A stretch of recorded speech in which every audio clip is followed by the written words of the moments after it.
What up, guys? Welcome back to the channel. My name's Kevin, for those of you that don't know me, and this is part 2 of my life story. I finished part 1, and upon reflection, there's a lot more that I could share, and I don't think this will be the last time I share parts of my story. But today, what I want to jump into is all the nuggets of wisdom that I learnt along the way. And I think just in part 1, I might have fell short with that. It was big on accountability and more or less just giving you a timeline and some context for my history, where I was and how I got to where I am now. So how I want to structure today's conversation is around pretty much the biggest nuggets, biggest gems that I learnt through hardship, ultimately. And I'm pretty sure I touched on it in the last video, but yeah, ultimately, I do believe that if you don't learn a lesson, there is no wisdom, and you'll be met with the same circumstance or situation time and time again until you do. So I've got 6 little gems here, and I'll share some context, some insight, and we'll go from there. So thanks for being here. Thanks for listening along. I appreciate your time and your attention, because a lot of people can't sit down and watch things nowadays, which is a big problem.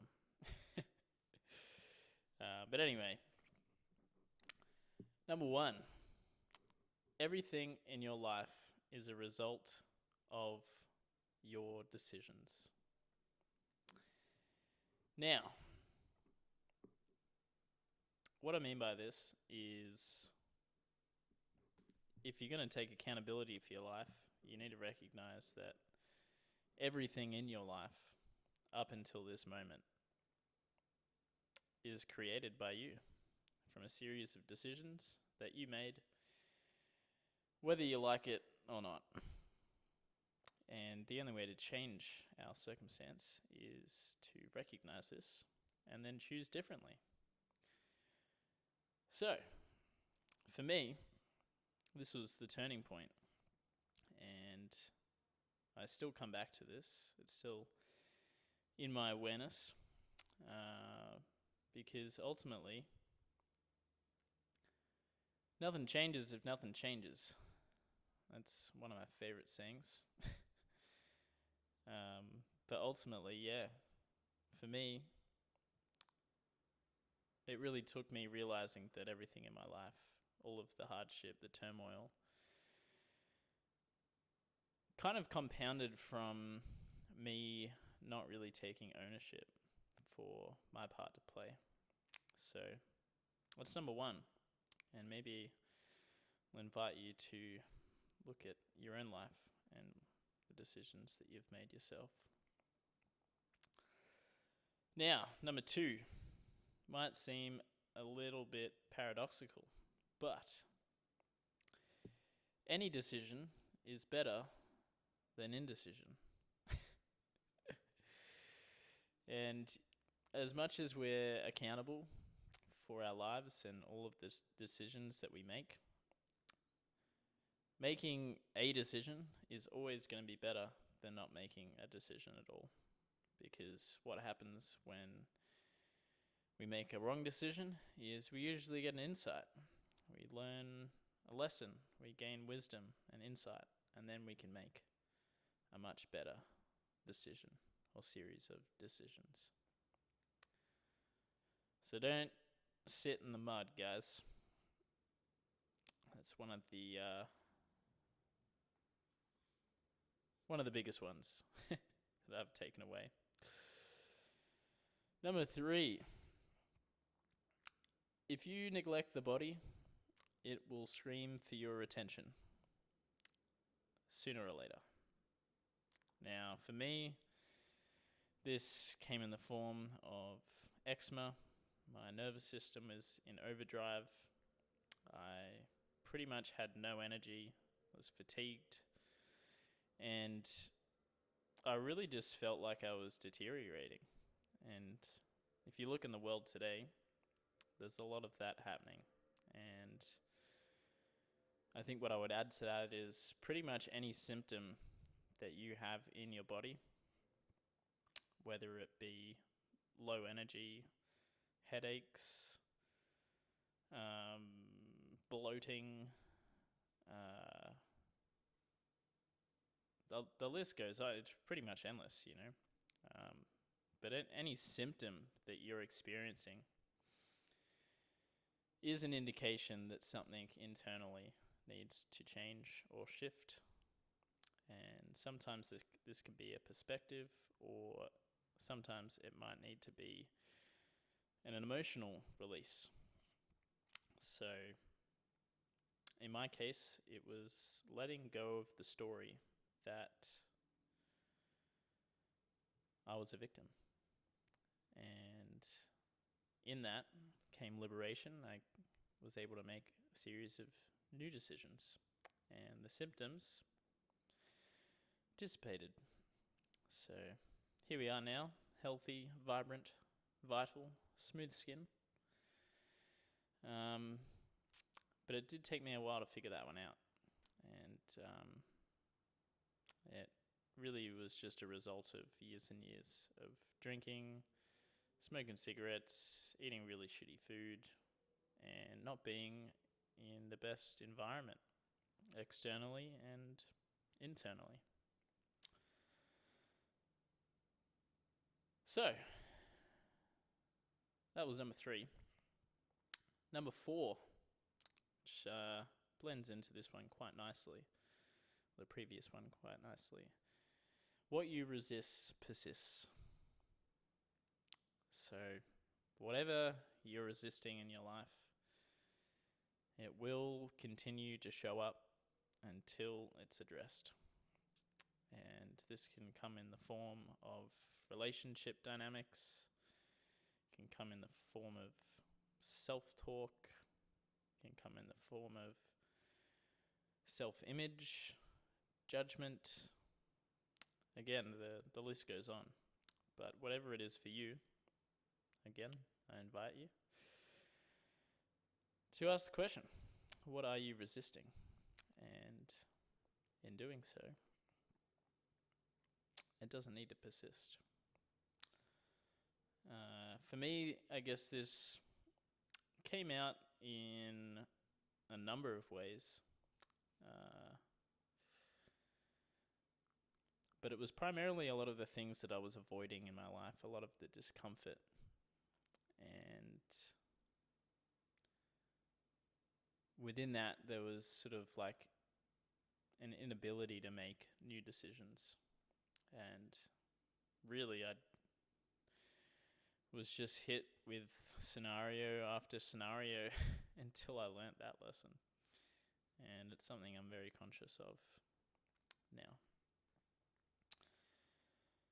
Number 5. Now, apparently, this is a quote. Apparently, this one came from Hitler, Adolf Hitler. But it's really good. Tell a lie big enough, long enough, and loud enough. Sooner or later, you will believe it. So, for me, I definitely saw myself as a victim of circumstance, especially with my history and my upbringing and a lot of the things that have happened to me. But it had to come to a point in time where that I had to flip the script, because what that belief and this has shown up in a number of different ways in my life, but I guess the point that I want to make is primarily around self-talk. Like whatever you're saying to yourself, if you say it long enough, it will just become ingrained in you to the point where you just believe it as a truth. And I've pretty much more or less come to the point now where I'm really big on reprogramming, which is actually choosing the beliefs that I want to hold on to. And if you tell yourself a lie big enough, long enough, and loud enough, sooner or later, you'll believe it. So even if it feels sticky or doesn't feel true, think about the beliefs that you really want to have ingrained. I think the healthy ones are around self-image and how we see ourselves, the stories we tell ourselves about ourselves and our lives. And the power is in what you choose to believe, ultimately. Moving on to number 6. I was originally just going to leave it at 5, but this came through today and it felt really fitting, and it's something that's more so sunken in a lot more recently. It's a big part of why I'm making these videos. Here it goes. Stop consuming, start creating. Now, I don't think you should actually completely stop consuming, but if you're not creating at least at the same rate that you're consuming content or music, whatever you're into, you're just going to be bombarded and overloaded with information and data that you're not then outputting or using constructively.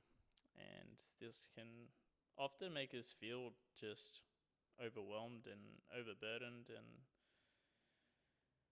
there's a lot of bullshit out there that we don't need to be pressing into our subconscious. We don't need to be living with day to day. And I think the single best thing to combat this, if you do like watching videos and listening to people online, which I do, is to just start creating, guys, whatever it is. For me, it's making videos like this and writing and journaling and really just bringing a focus back to what I want to bring into the world and what I enjoy doing ultimately. And I think from this place is where we actually gain a sense of fulfillment and excitement. Sometimes it can be scary, but I think it's a worthwhile hurdle to get over. So there you have it, guys. I guess I'll add a little bit more context to that, because for a long time, especially in my solitude, I was consuming a lot. And, I was listening to podcasts, I was listening to audiobooks, reading books, and really just absorbing as much as I could, because it is really constructive to expand your mind and think bigger, gain new perspectives. But if we're never actually putting them into practice, it's kind of pointless. And that's pretty much what I've come to. So there you have it, guys. I hope they're valuable, and I hope that you can apply them to your life, and that you don't need to go through a bunch of hardship to figure them out. So, as always, guys, much love.